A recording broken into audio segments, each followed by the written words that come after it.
Antes da gente começar, queria colocar um videozinho aí para vocês. Os irmãos aí de trás, alguém pode colocar para mim, por favor? É muito crente esse vídeo. É muito crente. Nunca mais dedo no chão, tá por aí.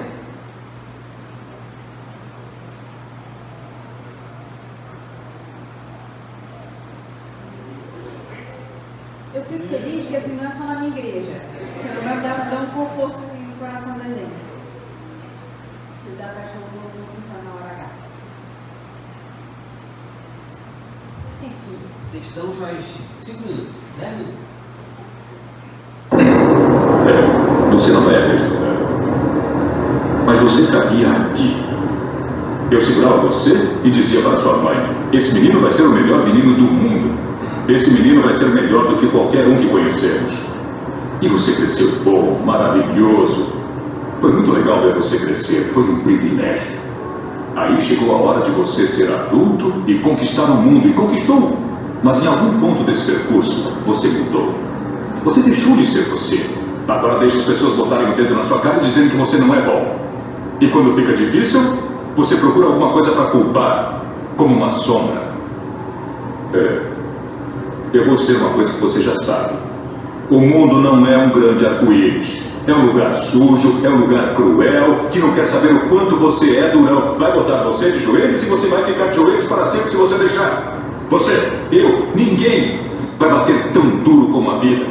Mas não se trata de bater duro. Se trata de quanto você aguenta apanhar e seguir em frente. O quanto você é capaz de aguentar e continuar tentando. É assim que se consegue vencer. Agora, se você sabe o seu valor, então vá atrás do que você merece, mas tem que ter disposição para apanhar e nada de apontar dedos, dizer que você não consegue por causa dele ou dela ou de quem seja. Só covardes fazem isso e você não é covarde. Você é melhor do que isso. Vou descer aí, por favor. Tá a Bíblia? Tá não. Jerezinho. Primeiro, profeta Joaquim. A gente vai falar hoje um pouquinho sobre resiliência. E resiliência é um tema assim, que a gente aplica em todas as áreas da vida da gente. Se tem um exemplo de pessoa resiliente, eu não sou eu aqui, não sei o que é. Se tem um exemplo de pessoa resiliente assim na vida, é o Sylvester Stallone. Eu não sei se você conhece a história, esse trecho foi tirado do filme Rocky Balboa. O Stallone, ele sempre gostou de cinema, sempre quis trabalhar com cinema. Desde que ele nasceu, ele sempre teve, quando ele era pequenininho, ele já trabalhava com isso. Só que ele nunca teve uma vida fácil. Se vocês perceberam, ele tem uma parte do rosto, sei lá qual é a parte do rosto, que é meio travadinha. Por quê? Quando ele estava nascendo, os fórceps, quando ele foi sair da mãe, acabaram danificando o nervo. E aí ele teve esse problema. E por causa disso, sempre que ele ia nas entrevistas para atuar em alguma coisa que ele queria... Não é entrevista não, como é que é o nome? Audição. Teste, audição, para alguma coisa assim, todo mundo rejeitava ele, porque ele tinha esse problema na fala, ele tinha esse problema no rosto, mas o cara não largava a mão do negócio, ele não desistia da parada. E ele tinha sido rejeitado em todas as agências de Nova York. E ele diz num trecho lá que teve algumas que ele chegou a ser rejeitado umas 10 vezes. O cara queria muito, né? Pra ficar numa situação como essa.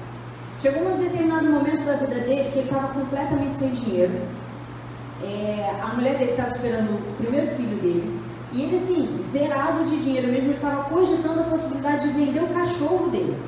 Você vê, para quem gosta de cachorro, não tem esses problemas, né? Mas para quem gosta de cachorro, você imagina, vender o próprio cachorro para ter alguma coisa, porque não tinha como alimentar o cachorro, nem eles, a família. E aí ele, passando por aquela situação toda em Nova York, chegou um determinado dia que ele procurando emprego, ele na rua, para fugir do frio, porque na época, inverno em Nova York é bem frio, ele entrou numa biblioteca nacional. E ele começou a ler um livro de Edgar Poe, e lá ele teve uma ideia, ele falou: se eu escrevesse os roteiros. E ele começou a escrever, e ali ele escreveu o primeiro roteiro dele. Ele ficou trabalhando, sei lá, umas 4 horas, sei lá quanto tempo ele ficou, e escreveu o primeiro roteiro dele. Ficou uma droga. Mas quando ele terminou, ele falou, cara, fui eu que fiz. Eu consegui completar esse negócio. Não é que pode ser que dê certo? E aí ele foi, a partir daí ele começou a escrever roteiros. Nada de emprego aparecia para ele. A família dele passando fome, ele passando fome, procurando os bicos aqui, outro ali, mas sem desistir do sonho de cinema. E ele foi para Los Angeles. Los Angeles também é um lugar muito propício para esse tipo de coisa. E a mesma coisa, tudo quanto era agência que ele entrava, ele era rejeitado. Todas as agências que ele entrava, ele era rejeitado, até que um dia ele foi fazer uma entrevista. E aí ele passou pela entrevista, os caras, eu esqueci o nome dos dois empresários que entrevistaram ele, eles falaram, cara, a gente até gostou dele, mas a gente não sabia o que fazer com ele, onde que enfiava o cara, porque ele não era o personagem perfeito para as coisas. E aí quando ele estava indo embora, já naquela situação assim, de vender o cachorro mesmo, ele saindo da entrevista, ele parou, ele falou, quer saber? Ele pensou, né? Vou tentar. Ele falou, olha, eu também escrevo roteiros, será que vocês não estão interessados em ler algum, não? E a partir dali ele se encontrou escrevendo roteiros. Ele assistiu uma luta entre o Muhammad Ali e Chuck Wepner. E olha o que ele falou do cara. Ele falou, de certa forma, eu me identifiquei com Chuck Wepner. Aquele homem apanhava muito. Cada vez que caía, todos pensavam que a luta estava no fim. Mas lá estava ele, de pé no ringue, todo machucado, sangrando, mas ele não desistia. E depois que ele assistiu essa luta, que ele ficou inspirado pelo Chuck, ele falou, eu vou escrever um roteiro sobre isso. E foi quando ele escreveu o Rock Balboa. E aí ele chegou para aqueles dois empresários e falou, olha, eu tenho esse texto. E os caras ficaram empolgadíssimos, porque era um texto bom, era um roteiro bom. E aí foram apresentados lá, foram apresentar a proposta para a empresa falou, excelente o roteiro. Aí o cara falou, beleza, eu vendo para vocês, mas só tem uma condição, eu tenho que ser o ator principal. Aí os caras, não. Cara, eu não vou investir esse dinheiro todo num roteiro desse para um ator que ninguém conhece e ainda é esquisito. Não vou fazer isso. Aí o cara falou, só vendo se eu for o ator principal. Os caras falaram, não vamos fazer, te dou 200, quanto foi que me botaram aqui? 200 mil pelo roteiro. O cara tava sem grana, ele tinha vendido o cachorro, ele chegou a vender o cachorro por $40. $40, era um cachorro desses de raça, que vale um dinheiro. Ele sem dinheiro, ele falou, não. Aí os caras falaram, não, gente, 350 mil. Aí ele, não. Aí quando chegou nos 350, aí ele parou para pensar, né? Sem dinheiro, sem emprego. Vou fazer o que na minha vida? Aí foi falar com a mulher. A mulher falou, meu amor, pelo amor de Deus, aceita esse dinheiro. A mulher grávida, pelo amor de Deus. E ele parou, e ele naquela situação, e aí ele chegou num momento em que ele falou, quer saber? Dinheiro não importa. Só vou fazer se eu for o ator principal. Aí os caras ficaram bolados, mas quer saber? Dane-se. Venderam por 20 mil. 20 mil. Só para a história do cachorro que ele ficou comovido, ele passou uns 3 dias na frente da loja do cara que comprou o cachorro dele, comprou o cachorro de volta por 1 mil. O cachorro fez parte do filme. E aí ele vendeu por 20 mil, só que um detalhe, com comissão do filme, né? Esse filme foi indicado a diversos Oscars. Até hoje a gente assiste o Rock Balboa. Todo mundo conhece a história de Rock Balboa. O Sylvester Stallone, ele tinha um propósito. Por mais que não fosse um propósito secular, ele tinha um sonho, ele tinha um objetivo e ele vivia em função disso. Ele acreditava de verdade que ele era capaz, ele se conhecia, ele sabia quem ele era, ele sabia que ele nasceu para aquilo ali.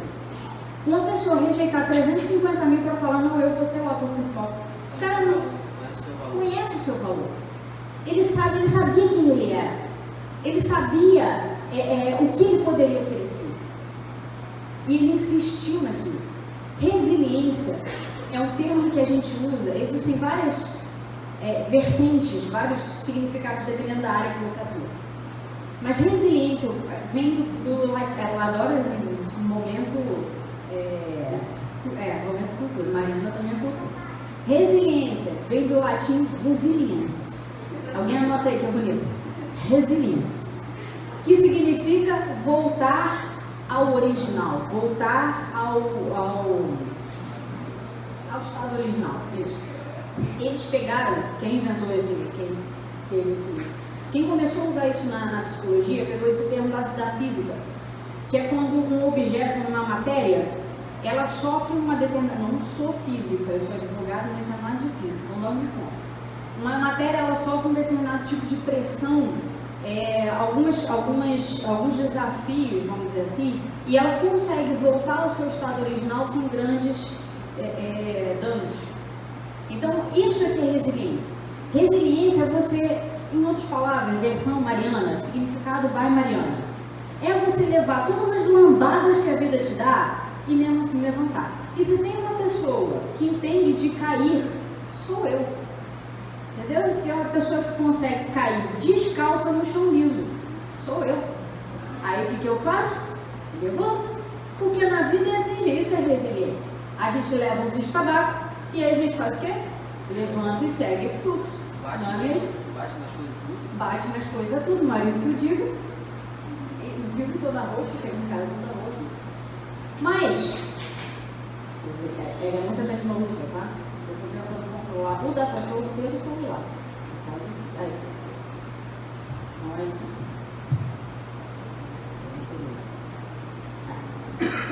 Mas, como eu não estou aqui para falar para vocês sobre a vida do Sylvester Stallone e como ele não tem nada a ver em relação a uma introdução, a gente está aqui para falar.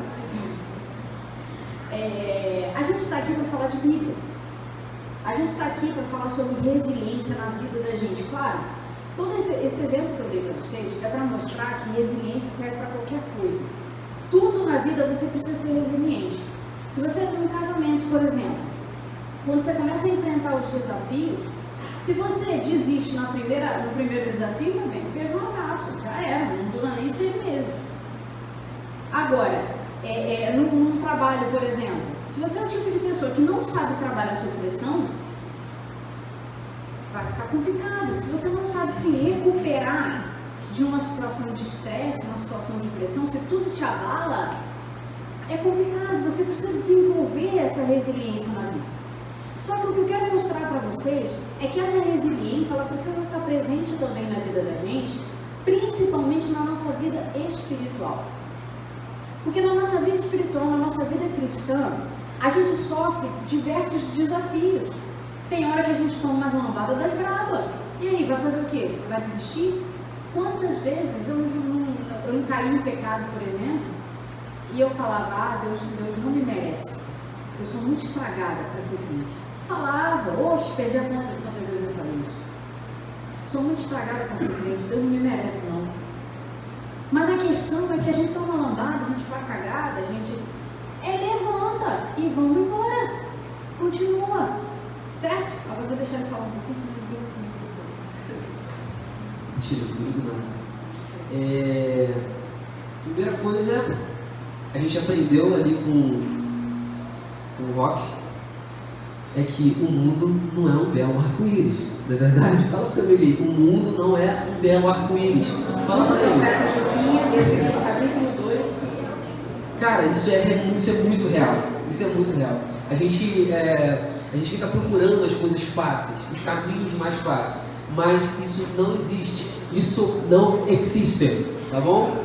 Beleza? Então, nós vamos aprender um pouquinho como ser resiliente com um jovem top demais, cara. Eu gosto muito de falar dele, que é... Passa aí, mano, me ajuda aí.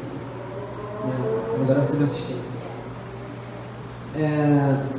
Olha só, está lá em Gênesis 37, versículo 4. Odiaram e não conseguiam falar com ele amigavelmente. Quem sabe quem é? Quem? José. Então eu separei aqui só apenas quatro processos que foi necessário, extremamente necessário, resiliência. Tá? Entende-se resiliência como a capacidade de você retornar ao seu estado original, retornar à sua essência, você saber quem você é, saber o seu valor e mesmo sofrendo as aflições, as pancadas da vida, você saber para onde você deve retornar. Por mais que você desvie algum caminho, você sabe para onde retornar. E aí, José, uma das primeiras coisas que ele enfrentou foi a rejeição das pessoas em volta dele, principalmente dos seus próprios irmãos. José, 17 anos aproximadamente, ele trabalhava com os irmãos, tinha que trabalhar, né, fazia as coisas normais, só que ele era predileto, e por isso os irmãos, sabe, não tem quando você está fazendo alguma coisa certa, e sempre tem alguém para chegar e falar assim, agora é o santarrão, agora está namorando, está na igreja, ou está fazendo isso, está fazendo aquilo, ou então você se posiciona de alguma forma, aí a pessoa já chega e fala para você, quer dizer agora que você não faz mais nada de errado, vai dizer que não pode mais fazer isso, nem um pouquinhozinho, sabe aquela coisa? E muitas das vezes é o que a gente está rodeado com muita intensidade, com muitas pessoas assim, apontando o dedo, rejeitando, e quando você se posiciona, elas se afastam, né? E ali a gente pôde ver isso. Essa foi a primeira coisa que José ele teve que lidar, a rejeição das pessoas que ele amava, vamos dizer assim. Uma outra coisa, veremos então o que será dos seus sonhos. Gente, quem nunca foi desmotivado por palavras assim? Eu vou, eu vou ser instrumentista. Pô, cara, ser instrumentista, isso aí não dá dinheiro não. Você vai arrumar alguma coisa de útil para fazer da vida? Você é médico, você é alguma coisa, sei lá, você é piloto, você é astronauta, você está maluco? Você está viajando. Sabe, a gente é limitado de sonhar, a gente é limitado o tempo inteiro de desejar coisas maiores. Então, a gente, por causa disso, a gente começa a sonhar pequeno, a gente começa a sonhar medíocre, sabe? Sonhar aquilo que está todo mundo sonhando. Você vê, cara, toda hora que surge uma profissão nova, está todo mundo querendo ir. Teve uma época aí, eu sei, a galera provavelmente não pegou. Só você. Não que eu seja velho, tá? Fatinha ali que uma época aí que negócio de petróleo e gás. Meu irmão, todo mundo quis fazer petróleo e gás. E tava todo mundo assim, vamos fazer petróleo e gás que vai bombar, aquela coisa toda. Parecia que só existia petróleo e gás para fazer. E aí o que aconteceu? Eu olhei aquilo e falei assim, cara, não vai ter trabalho para esse povo todo não. E aí eu optei em desenvolver algo que eu pudesse trabalhar por conta própria. E aí hoje você vê o desastre Então, por exemplo, coach, moda, todo mundo quer ser coach e tal, aquela coisa toda. Agora você balança a árvore e cai mais coach do que fruta. Advogado. Advogado. Sabe? Então, a gente é levado a sonhar o que está todo mundo sonhando. Então, eu queria te desafiar a você olhar para dentro de você e decidir sonhar o que você quer sonhar, não sonhar o que os outros querem que você sonhe. E aí, sabendo isso, José, ele sonhou o sonho dele lá, Deus deu para ele, e você tem que saber que você vai enfrentar. Muitas pessoas vão falar assim, cara, sai fora disso, está todo mundo fazendo isso aqui, vai fazer isso aqui, faz isso aqui que está todo mundo fazendo.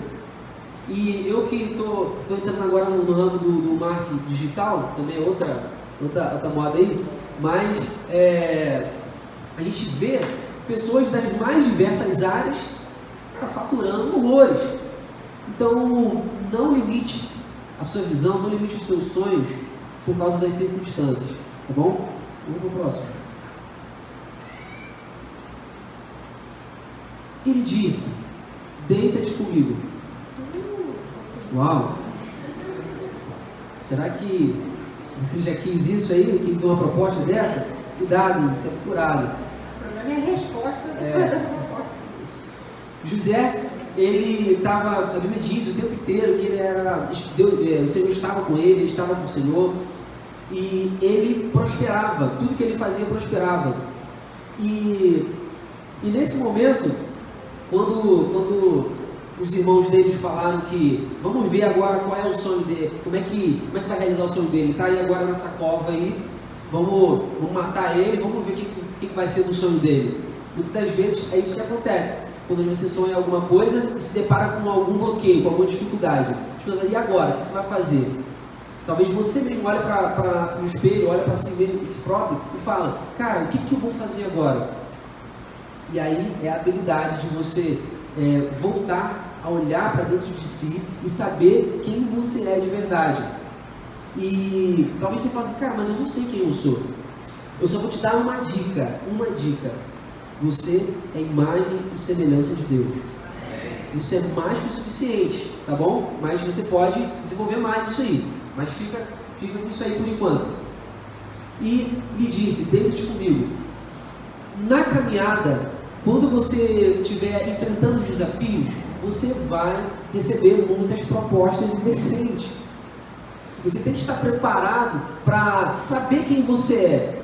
Para quando você sofrer essas tentações, porque nós somos tentados de verdade, isso acontece, você dá vontade de se deitar, quando você recebe uma proposta dessa, é real isso.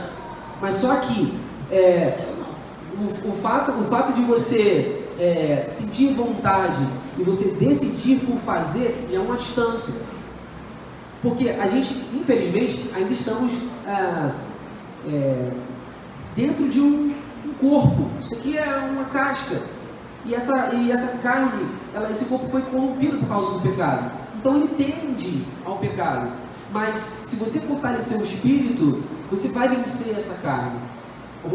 Gálatas 5,16. Andai no espírito e não cumprireis as concupiscências da carne. Então essa é a chave para você não ceder a essas tentações. Você tem que saber quem você é, e quando você sabe quem você é, você caminha com quem é semelhante a você. É o Espírito Santo. Dentro de você habita um Espírito. E a melhor companhia que você deve ter é o próprio Espírito Santo de Deus. Então, fique preparado para as propostas indecentes. Tá? Na escola, no trabalho, onde você estiver, sempre vai ter alguém te fazendo proposta. Pô, vamos lá, você fazer companhia, fica com a minha colega, pô, pra gente fechar o par, né? Pá, aquela coisa toda, vamos fechar com geral, vamos fazer um bonde. Sabe, essas propostas só vão te fazer desviar do seu propósito, desviar de quem você é, tá bom? Então, tome cuidado com isso. Então, uma outra coisa, se eu não me engano foi a última, né, que eu botei, é a quarta já? Não sei. O chefe dos copeiros, porém, não se lembrou de José, ao contrário, esqueceu-se dele. José, depois que ele rejeitou a proposta da mulher de Potifar, a mulher de Potifar arrumou a arapuca para ele e Potifar mandou prender José. Chegou lá estou falando, por isso que eu separei só 4, mas tem várias coisas. Por exemplo, ele foi preso e lá no cárcere ele era tão bom que o carcereiro deu a autoridade a José para ele tomar conta de tudo. Então, até no lugar mais inóspito, você pode ser usado para gerir, para governar. Você só precisa ser imagem e semelhança de Deus, ser quem você é. Amém? E ali, José naquele cárcere, ele identificou, olha só um detalhe, com a sensibilidade de José, ele identificou que o copeiro, os outros prisioneiros, 2 prisioneiros, eles não estavam bem. E ele perguntou, por que você está assim? Ele tinha necessidade de fazer isso? Ele estava preso ali, estava todo mundo preso. Não, cada um com seus problemas, não é assim que a gente aprende? Só que, quando você sabe quem você é, você não vive a realidade do mundo, você vive a realidade dos céus, você vive a realidade do reino. Você não é mais desse mundo, você passa a viver o reino, viver as leis do reino, viver condicionado às orientações do reino de Deus. E as leis do reino de Deus são diferentes das leis desse mundo. As orientações das leis de Deus, do reino de Deus, é diferente das orientações desse mundo. As práticas que você tem no reino é diferente das práticas que você tem no mundo. totalmente distintas, sabe? Então, José, sabendo disso, ele, com aquela sensibilidade, ele olhou para aqueles homens e falou assim: cara, você não está bem, o que está acontecendo? Ah, porque eu tive um sonho e tal, isso aqui. Ele foi lá, resumindo a história, ele decifrou, né? Ele decifrou 2 sonhos, um do copeiro e o outro do... Qual outro, né? Não. Foram 2. Copeiro e Padeiro, isso. E aí, ele foi lá, decifrou lá os sonhos, beleza. Só que ele pediu uma coisa, olha só, uma outra sacada, uma outra chave. Quando ele fez um favor, ele foi usado para abençoar a vida daqueles homens, ele deixou um favor, ele pediu um favor. O que ele pediu? Quando você chegar lá, você lembra de mim. Então, sempre deixe em aberto uma oportunidade da pessoa, ela retribuir o que você fez por ela, tá? Não cobrar.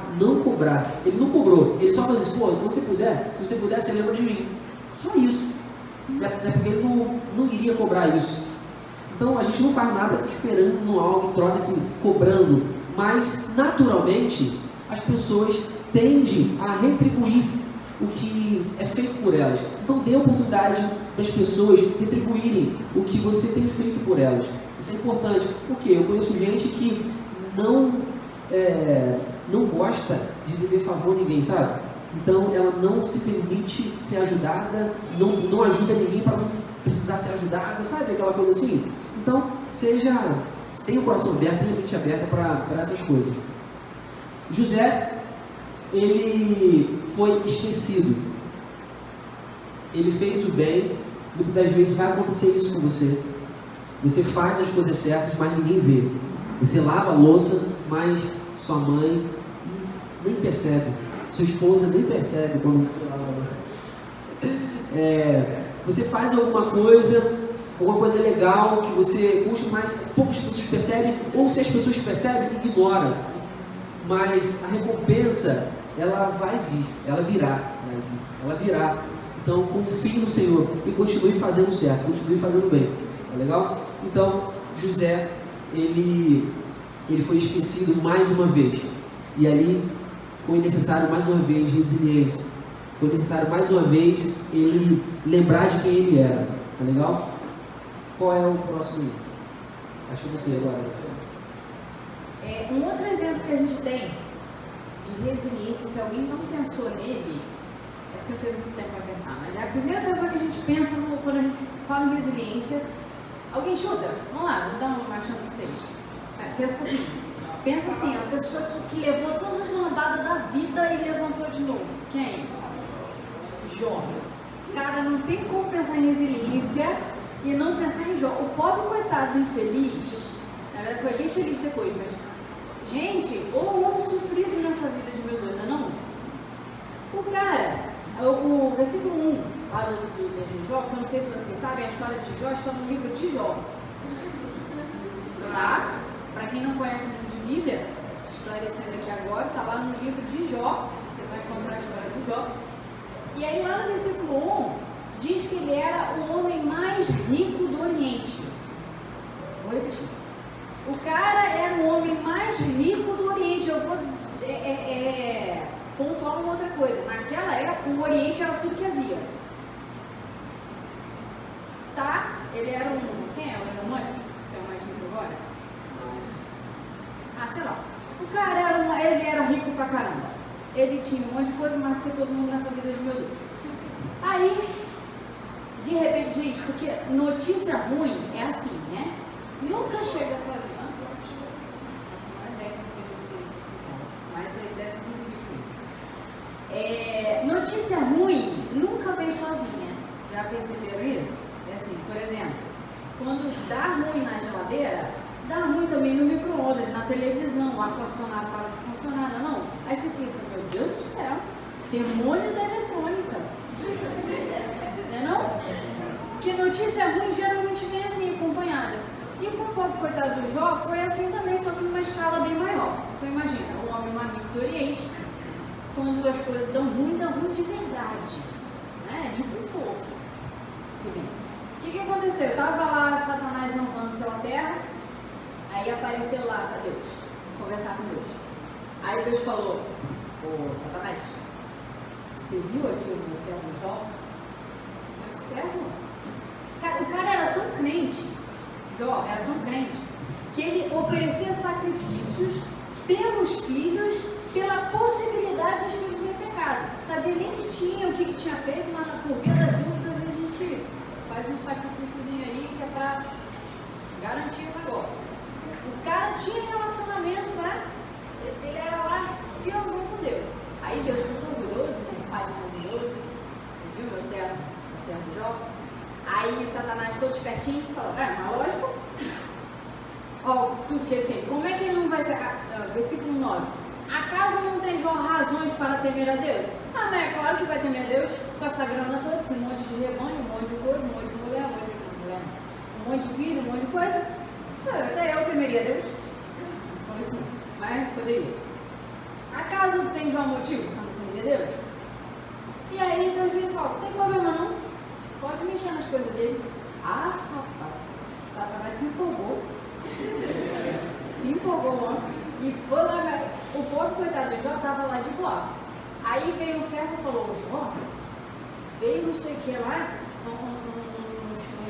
uns assaltantes sei lá de onde, levou seu rebanho todo. Aí o cara não tinha nem terminado de falar, veio outro e falou: ô Jó, veio uns fogos, e os fogozinhos dos servos, ainda falava assim: eu fui o único que sobrevivi para vir te contar a história. O coitado, né?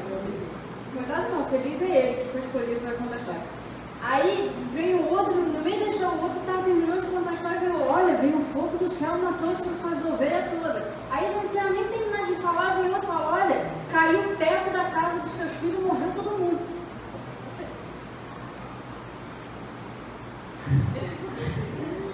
Tá? Tem mais alguma coisa para estragar aqui? O cara fica, você imagina, porque notícia ruim é assim, e na vida da gente não é assim não?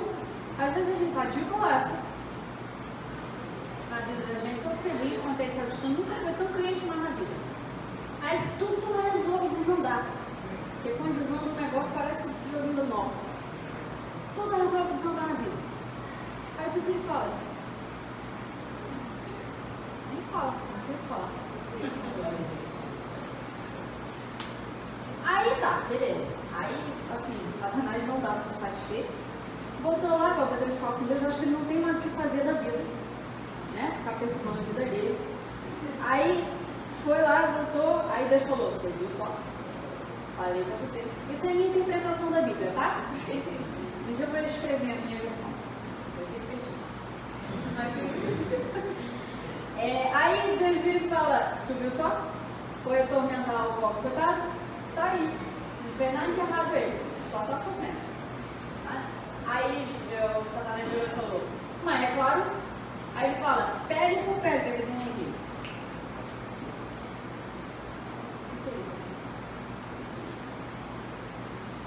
Ela se empolga. Eu me empolgo, eu acho que eu tô pulando as coisas. Não sei onde eu tô mais assim.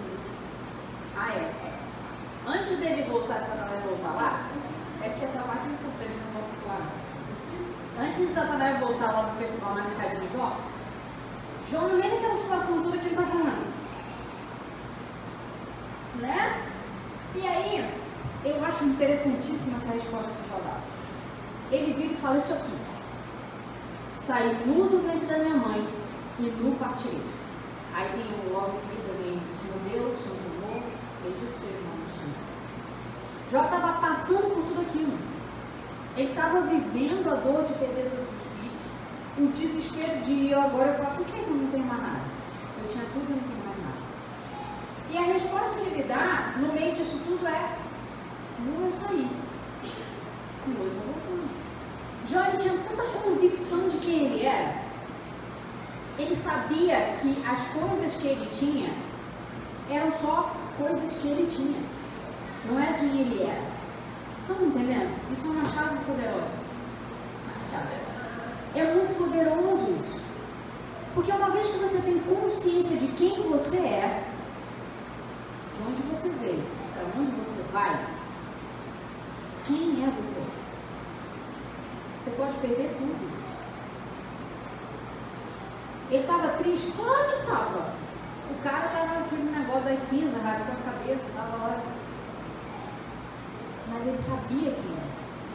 Ele tinha consciência da identidade dele. E aí, beleza, continuando a história que eu estava empolgada. Satanás vira e fala, mas é lógico, ele está de boassa com a vida dele, a saúde dele, não tem problema nenhum. Aí Deus vira e fala, tá bom, vai lá, pode infernizar mais um bocadinho o povo miserável, porque não é o suficiente. Pode tocar nele, só não toca na vida dele, só deixa ele vivo. Caraca, maluco, de novo, Satanás se empolga. O pobre coitado do Jó, ele chegou num estágio de lepra, né? No texto diz que ele ficou coberto de feridas da cabeça aos pés. Ele precisava de um caco de cerâmica para ficar se coisando, se coçando. Gente, se tem um mosquito me atormentando à noite, eu já fico no mau humor, virada no giraia, em cima dele, né? Mas é que a pessoa mais próxima a gente tem que escutar realmente. Eu já fico irritada daquele negócio me coçando e parece que os bichos me escolhem, gente. Agora eu não consigo imaginar o pobre coitado do Jó todo se coçando, todo. É desesperado, eu consigo imaginar o desespero dele. E naquela situação ali, ele fala, tipo assim, como se nada mais pudesse acontecer de ruim na vida, vem uma situação dessa. Aí, Satanás, quando ele fala isso, ele usa esse texto, eu acho interessante também. Estende a tua mão e fere a sua carne e os seus ossos, e com certeza ele amaldiçoará o seu nome. Imagina, a lógica de Satanás estava certa, né? Vamos pensar, se fosse comigo, eu provavelmente também não sei o que eu ia fazer, não. Não sei se eu ia ter essa resiliência toda de Jó, não. Cara, com nós. E aí, depois dessa situação toda, Jó, né? E aí, Jó entra num quadro em que ele começa a amaldiçoar o dia que ele nasceu. Presta atenção, ele não amaldiçoou a Deus, ele não negou a Deus. Ele só estava numa situação e falou, mas que droga, eu tinha que ter nascido para viver isso tudo? Foi mais ou menos isso que eu quis dizer nessa história. Amaldiçoou o meu nome, o meu nascimento. Aí a gente falando, eu tinha que ter nascido para viver essa jossa toda. Presta atenção, quando a gente fala de resiliência, não é você ser, você não sentir nada. Resiliência não é você ser impassível, não é você ser inabalável, não é isso. Lembra de mim, que se estabaca no chão com qualquer coisa, é isso que é resiliência. É você levar um estabaco e conseguir levantar. Jó estava triste, lógico. Ele estava todo ferrado, todo cheio de ferida, todo cheio de coisa, sem nada mais de tudo que ele já tinha.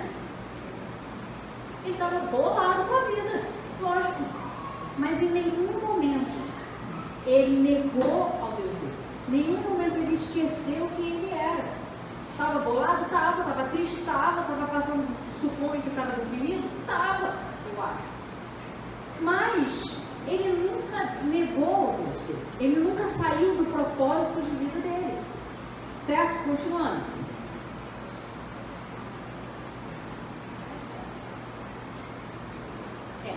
Aí, como se não bastasse? Como se não fosse o suficiente todas essas tretas? Todo mundo que estava em volta dele, os amigos, a mulher, ninguém dava apoio para ele. Eles falavam, cara, olha o que um amigo dele falou, canta se quiser, mas quem vai te ouvir? Imagina, você está todo ferrado na sua vida, aí um amigo seu vem e fala, mano, desiste. Agora a treta é federal, já não tem mais jeito não. Aí tu fala, puta, mano, show. O cara vira e fala, qual os seres celestiais, qual Deus, no caso, você se voltará, quem poderá me defender? Não tem uma solução. Esse povo não é dessa época do quem poderá me defender. Poxa, deveria me minha idade agora. Não tem solução mais para você. Aí vira a mulher dele. A mulher dele. Amaldiçoa logo esse Deus e morre. Obrigada, amor. Valeu. Não, obrigada, tá? Tô esposo. A situação que ele se encontra completamente sozinho, sem respaldo nenhum, tendo perdido tudo que ele perdeu, numa situação de doença física que não se vê solução, porque naquela época não tinha solução, e ele encontra forças para se manter fiel. Por quê? Porque ele tinha consciência da identidade dele, ele tinha consciência do propósito dele. Olha uma história de José que a gente acabou de falar. José sabia exatamente quem ele era, e José sabia exatamente qual era o propósito. Ele não sabia como que a coisa ia acontecer. Afinal, ele estava sendo vendido, ele estava no poço, ele estava preso. Ele não sabia como que a coisa ia acontecer. Mas ele sabia que Deus tinha dado um sonho para ele. E de alguma forma, aquilo ia se cumprir. Ele tinha um propósito. E ele tinha uma identidade muito clara. Acho que eu pode ir. Então, o que a gente pode identificar em comum sobre esses dois personagens? Primeiro a família, depois a sua própria vida, as expectativas, tudo é testado. A gente é testado em todas as camadas da vida, em todas as áreas da vida. Aí vem a habilidade de se reinventar, a arte de se reinventar.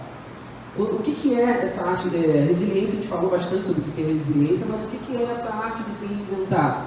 É você saber se adaptar a cada camada de treinamento em que você está.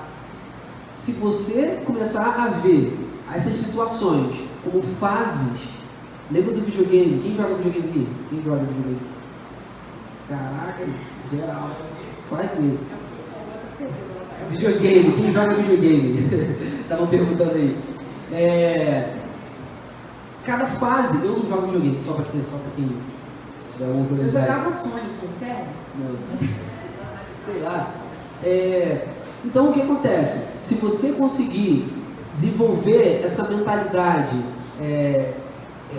a mente de que cada etapa de desafio que você se encontra é uma oportunidade de você se reinventar, de você se adaptar a essa realidade, sabendo que é transitória. É importante, gente, deixar isso bem claro, porque o fato de você se adaptar não te permite, não te autoriza você se acomodar. Então, você está naquela fase, mas você é uma pessoa inconformada, você é incomodado. Não, isso aqui é uma fase, mas sabendo que existe uma outra etapa, existe uma outra fase a partir daquela ali. E isso vai te ajudar, vai te motivar a você passar o mais rápido possível por essa fase. O problema é que muitas pessoas, elas ficam nessa fase o tempo inteiro, passam tempos e tempos. Por exemplo, eu lembrei aqui de Jonas. Jonas ali, meu irmão, ele demorou 3 dias. Mas se ele não... Pô, cara, essa fase aqui tem que passar, meu. Tem que cair na real aqui. E vários outros homens que passaram problemas. Sabe qual é a questão, gente? A gente fala de resiliência, mas você não vai precisar ser resiliente enquanto você estiver parado no seu lugar. Por quê? Porque o universo, para não dizer Satanás, está tranquilo e calmo. Que você está aí em casa assistindo Netflix. Você não está cumprindo o seu propósito. Aí ele vai te perturbar? Vai nada? Deixa você quieto aí que você não está incomodando ninguém, você não está incomodando ele. Agora, no momento que você se posiciona, começam a vir os desafios. Por quê? Porque você precisa dessas ferramentas. Para quem joga videogame, você vai, passa lá, pega uma arminha não sei aonde, pega uma bomba não sei aonde, que tu vai usar na próxima fase. Você vai precisar delas. Senão não teria fase fácil. Você vai passando por essas etapas. Então, nós vimos a história de José. Ele começou de um estado em um estágio, ele foi avançando, foi passando por dificuldades e aquilo foi lapidando ele, foi moldando o caráter dele, foi preparando ele para desafios maiores. Gente, aprenda isso, pare de fugir de desafios. Fala para o seu amigo aí, pare de fugir de desafios. Agora você quer bugar o cérebro agora? Pare de fugir de problemas. Fala para o seu amigo aí, pare de fugir de problemas. Eu tô falando. Pensa, eu só queria ter uma vida de paz na minha vida. Não pensa assim. Cara, os problemas e as dificuldades vão te moldar. Olha só, é diferente você procurar problemas e você parar de fugir de problemas. Tá legal? Tem problemas que eu procuro mesmo. Sabe, quando você quer avançar, por exemplo, o pastor arrumou um problemão quando ele decidiu vir para cá. Mas isso foi preparando ele, está preparando ele, a igreja está preparando vocês para algo maior. Acreditem, isso aqui é uma fase. Existe um outro nível. E vocês precisam começar a almejar esse outro nível. E como isso vai acontecer? Vocês estando inconformados por ver esse banco vazio, essa cadeira vazia do seu lado. Você lembrar do seu amigo que está em casa agora, ou está aí procurando uma festinha, né? Espero que vocês entendam.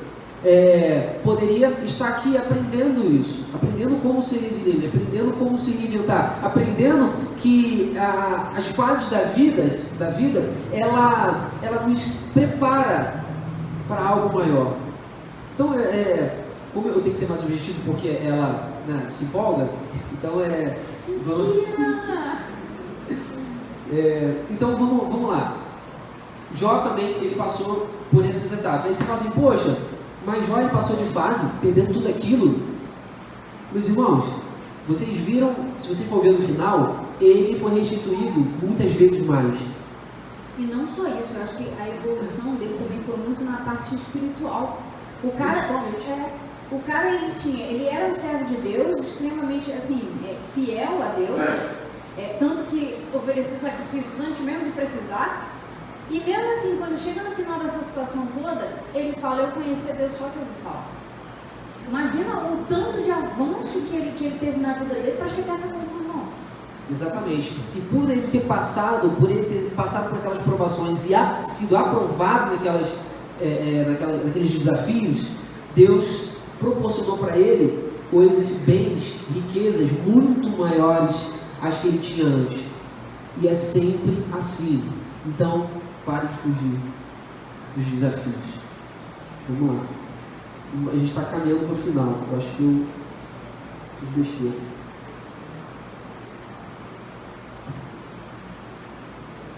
É isso? Hã?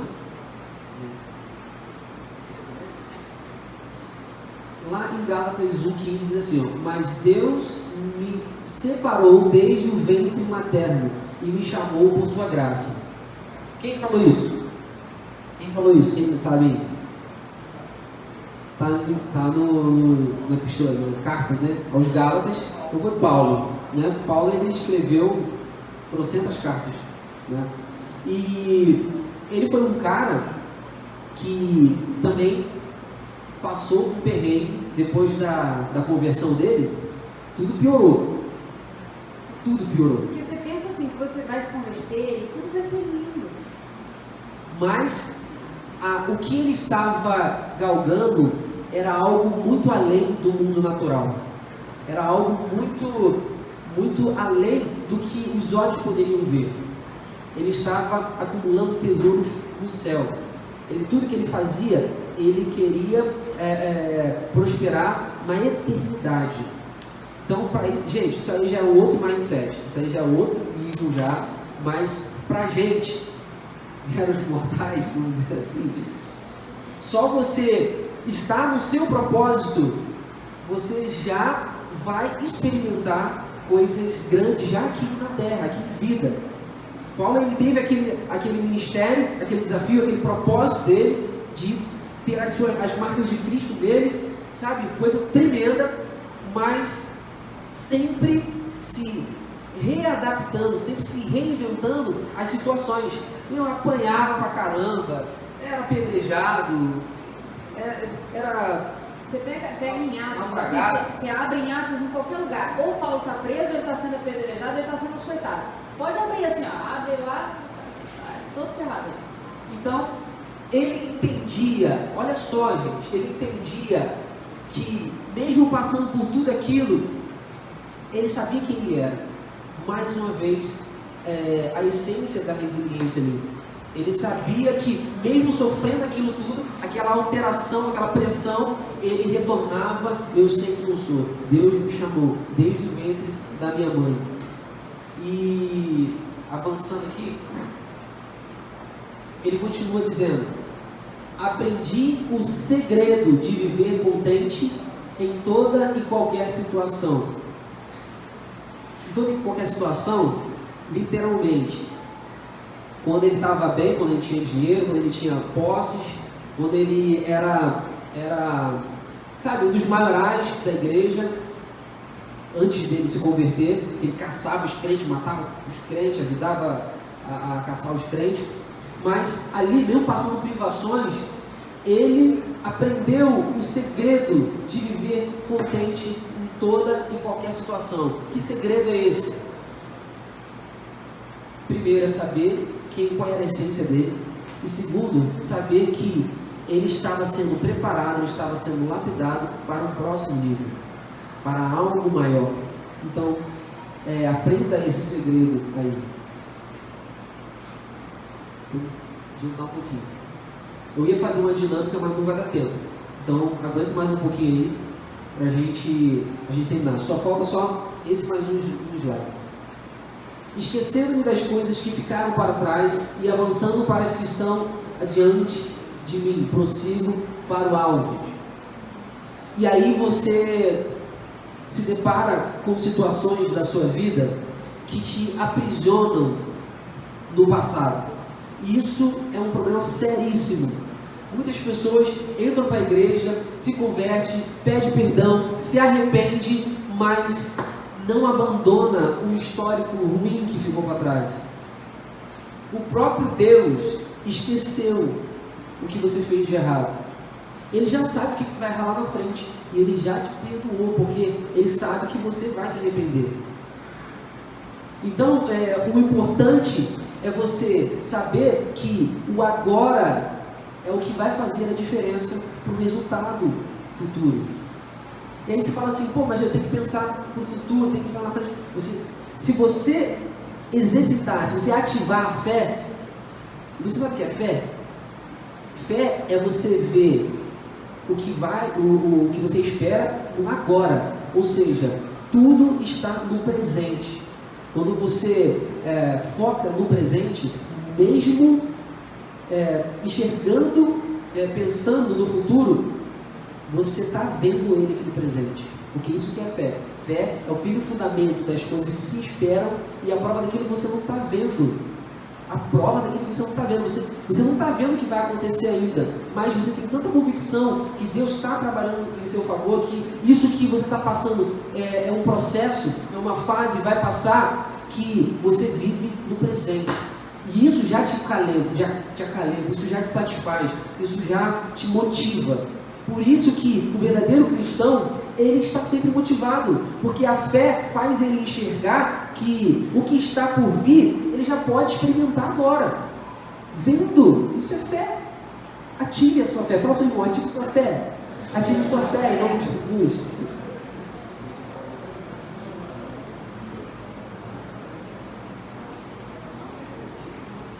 As aflições, olha só, gente, que coisa linda isso aqui. Olha o que Paulo falou. Meu irmão, Paulo, ele tem toda a moral para falar isso aqui. Porque ele passou, foi aflição. Depois de Jesus, e acho que Jó, não sei, é uma briga feia. As aflições deste tempo presente não são para comparar com a glória que em nós há de ser revelada. Tem noção de que é isso? Quando você tem convicção de que Deus vai manifestar a glória dele na sua vida, na sua família, no seu trabalho, na sua profissão, nos seus sonhos, nos seus planos. Você não se abala com as aflições que podem vir. Você sabe que o que vier vai ser só ferramenta para você. Pega isso aí, gente. Tem noção? Vocês entenderam o que eu falei? Olha só, quando você entende que a glória que há de ser revelada na sua vida, ela vem de Deus, nada que possa te afligir vai te fazer parar, porque você enxerga esses desafios como ferramentas para te moldar, para te lapidar, para te forjar para a manifestação da glória de Deus. Quem está preparado para isso, em nome de Jesus? Glória a Deus. Para a gente finalizar, vamos fazer uma apanhada do que a gente falou aqui. A primeira coisa para você ter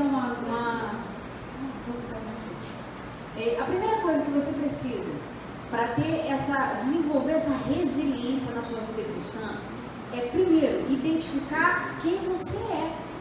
Parece um negócio idiota, mas tem muita gente que ainda não entendeu quem é. Deixa eu te falar uma coisa, na pior das hipóteses, você é imagem e semelhança do Criador. Deixa eu te falar, essa é a pior das hipóteses. Esse é o mínimo. Que é mais que o suficiente. Exatamente. Bem claro. O mínimo é você ser imagem e semelhança do Criador. Olha, você tem noção da dimensão disso daí? As características de um Deus que é Criador, que é poderoso, que é amor, que é gentil, que é... Todas essas características estão em você por natureza. Você nasceu, respirou, pronto. Você já é imagem e semelhança do Criador. É o mínimo. Agora, se você já teve um encontro com Jesus, você já aceitou a Jesus como Salvador da sua vida, você se redimiu, você é filho. João 1:12, eu sou terrível em lembrar referência a texto. Fala que aqueles quanto receberam, é você. Sinaliza aí pra mim, você já recebeu Jesus no seu coração? Você já creu nele? Então você é filho. Esse texto diz, mas é todos quanto receberam, que creram no seu nome, deu-lhes o direito de serem filhos. Você é filho do Deus vivo. Vou repetir que eu acho que você não entendeu. Você é filho do Deus vivo. Não importa as circunstâncias que estejam à sua volta, não importa se você perdeu tudo, não importa se você perdeu a sua família, não importa se você tem uma doença no seu corpo, não importa se você foi preso, se você foi maltratado, não importa. Tenha em mente quem você é. Você é imagem e semelhança do Criador, você é filho de Deus. É a primeira coisa. E a partir daí, você tendo isso em mente, você pode falar o que o Paulo falou. Nu eu vim, nu eu vou embora. O Senhor Deus, o Senhor tomou, bendito seja o nome do Senhor. Porque você tem certeza de quem você é, de quem é o seu Pai, de quem é o seu Criador. E a segunda coisa que você precisa ter para ter uma vida, desenvolver essa resiliência na sua vida cristã, é ter ciência, é ter clareza do seu propósito. Quem aqui, vou fazer uma pergunta que é difícil, mas eu creio que você pode me responder. Quem aqui tem clareza de qual é o seu propósito? Sinaliza para mim. Eu sei. Essa é uma realidade que a gente vê muito. A gente entra nas igrejas, a gente conversa com as pessoas que são crentes há muito tempo e as pessoas não têm clareza de qual é o seu propósito. Vou contar uma novidade para você. Vou te contar qual é o seu propósito hoje. Você pautar sua vida a partir disso. O propósito da sua vida é trazer o reino. É cumprir aquilo que Cristo te direcionou para cumprir. É para ser como Ele foi. O texto de, não me lembro onde vai estar, que diz que o nosso alvo é Cristo. Nós estamos constantemente trabalhando para chegar à estatura do varão perfeito. Quem é o varão perfeito? Cristo. O propósito da nossa vida é trazer a mensagem do reino, os princípios do reino para todo mundo. Aí você fala, aí o que acontece? A gente confunde propósito com os caminhos que a gente usa. A gente estava conversando sobre isso lá em casa. Às vezes a gente acha que o nosso propósito é ser ministro de louvor. Não, meu querido, isso daqui é uma ferramenta. A gente acha que o propósito é ser um palestrante, um pastor. Isso daqui é ferramenta. A gente acha que propósito é ficar no data show. Ferramenta. Arrumar uma namorada. Casar. Paulo ele fala que aquele que está solteiro, cuide das coisas do Senhor. Então fica essa dica aí. Se você está solteiro, cuide das coisas do Senhor. Estou falando isso porque eu vivi isso. Acredito que ela também viveu isso. E no caminho, Deus ele vai te dando as ferramentas. Isso aqui, nós somos uma ferramenta para o outro. Deus ele não une pessoas, ele une propósito. Então entenda isso, que você está numa fase, você está numa etapa, a sua missão, o seu propósito é manifestar o reino de Deus aonde você estiver.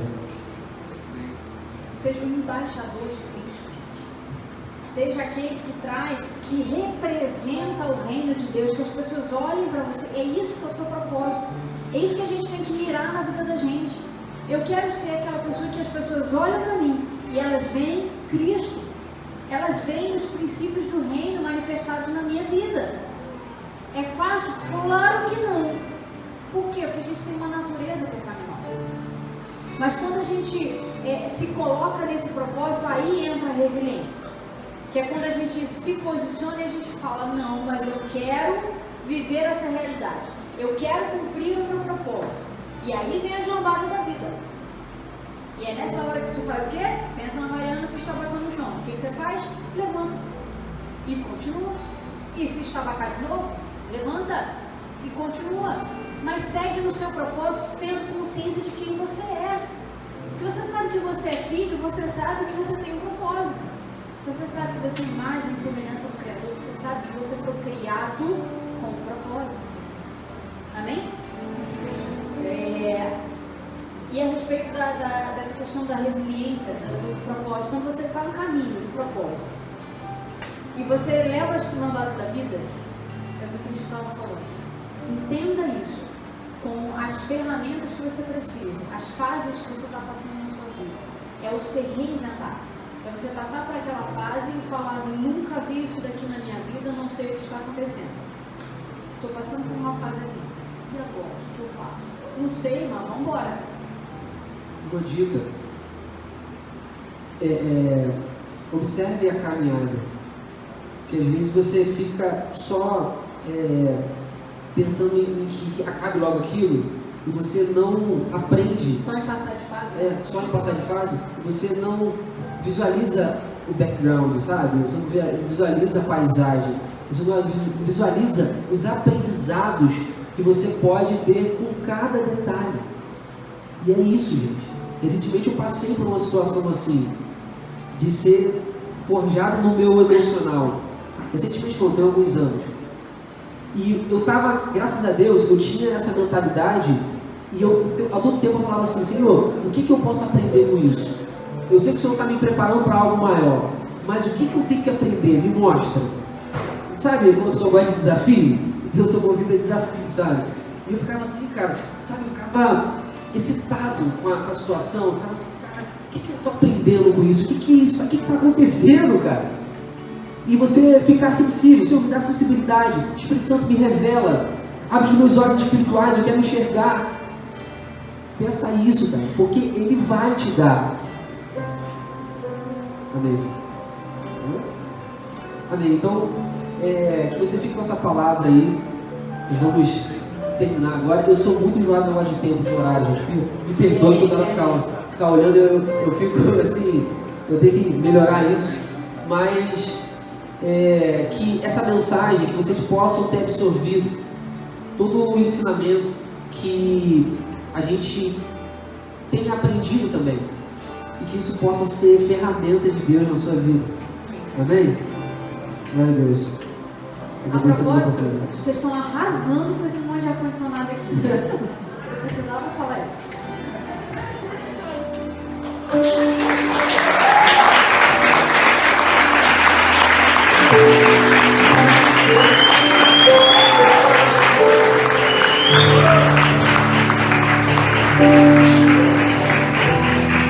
Amém, queridos? Cadê a galera do louvor? Fique de pé no seu lugar, querido. Se você foi abençoado, se você foi direcionado com essa palavra,